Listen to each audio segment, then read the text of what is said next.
Caretaker গভর্নমেন্টের প্রধান professor Yunus সাহেবকে দায়িত্ব দেওয়া হয়েছে। এখন এই গভর্নমেন্ট যে স্ট্রাকচার যারা এসছেন এখানে, এদের মধ্যে বেশিরভাগই হচ্ছে আপনার টেকনোক্রেটস,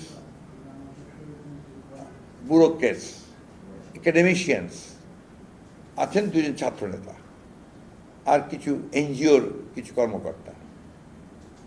এখানে যেটা সবচেয়ে বড় ল্যাকিং যেটা, সেটা হচ্ছে যে একটা পলিটিক্যাল যে একটা আপনার বিষয়, সেটা কিন্তু একটু ল্যাকিং আছে। এটা কাভার আপ করা যায় একমাত্র যদি regular time to time political পার্টিগুলোর সঙ্গে যদি আপনার আলোচনা করা যায়, এটা একটা করা যায়। কিন্তু সেটা আপনার খুব বেশি সম্ভবও হচ্ছে না বোধ হয়, আর কিছুটা আপনার কম হচ্ছে। বিষয়টা তো পলিটিক্যাল 100%, তাই না?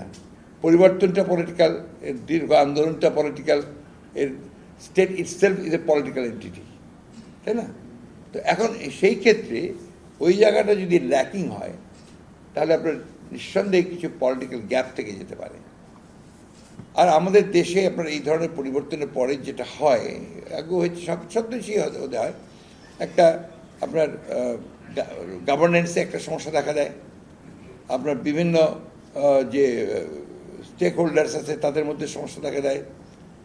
সুযোগ সন্ধানীদের মধ্যে একটা সুযোগ ব্যাপারে আসে, কেউ আপনার সেগুলোকে সুযোগ নিতে চান। এবং বাংলাদেশের কালচারের মধ্যে এটা আছে যে তদবির অসংখ্যভাবে বেড়ে যায়, সবাই তখন নতুন গভর্নমেন্টের কাছাকাছি যেতে চায়। আপনার এটা একটা বড় সমস্যা, কিন্তু যে কারণে আমি কথাগুলো বলছি। ফলে এত দ্রুত যদি আমরা আশা করি যে গভর্নমেন্ট খুব দ্রুত সুন্দরভাবে রান করবে একেবারে সঠিকভাবে, তাহলে কিন্তু আমাদের আশা করা ঠিক হবে না। আরেকটা ব্যাপার আছে যে আপনার ফ্যাসিবাদী সরকারের যারা মূল দায়িত্বে ছিলেন, তারা তো ওই দায়িত্বে রয়ে গেছেন। এখনও তাদের সকলকে ওখান থেকে সরিয়ে আপনার যারা এই পরিবর্তনের পক্ষে বা নিরপেক্ষ লোকজনকে সব জায়গায় বসানো সম্ভব হয়নি। এটা তাদেরও যে আপনার কিছুটা অজ্ঞতা আছে, এই বিষয়গুলোতে জানেন না তারা। আর যেহেতু পলিটিক্যাল পার্টিগুলোর সঙ্গে যোগাযোগ কম হচ্ছে, সেই ক্ষেত্রেও তাদের একটা গ্যাপ তৈরি হচ্ছে। ফলে এই জায়গায় একটা সমস্যা আছে। এই সমস্যাগুলো দিয়ে আপনি দেখবেন যে বাংলা এই ঘটনার বিপ্লবের পর থেকেই যা কাণ্ডগুলো শুরু হয়েছে, এই ঘটনাগুলো কিন্তু কোনো বিচ্ছিন্ন ঘটনা নয়, একটার পর একটা দেখবেন আপনি। প্রথমেই দেখেন আপনার আনসারদের ঘটনা, আনসারদের যে আপনার একটা ঘটনা ঘটেছে, এটাকে আমি বিচ্ছিন্ন ঘটনা মনে করি না।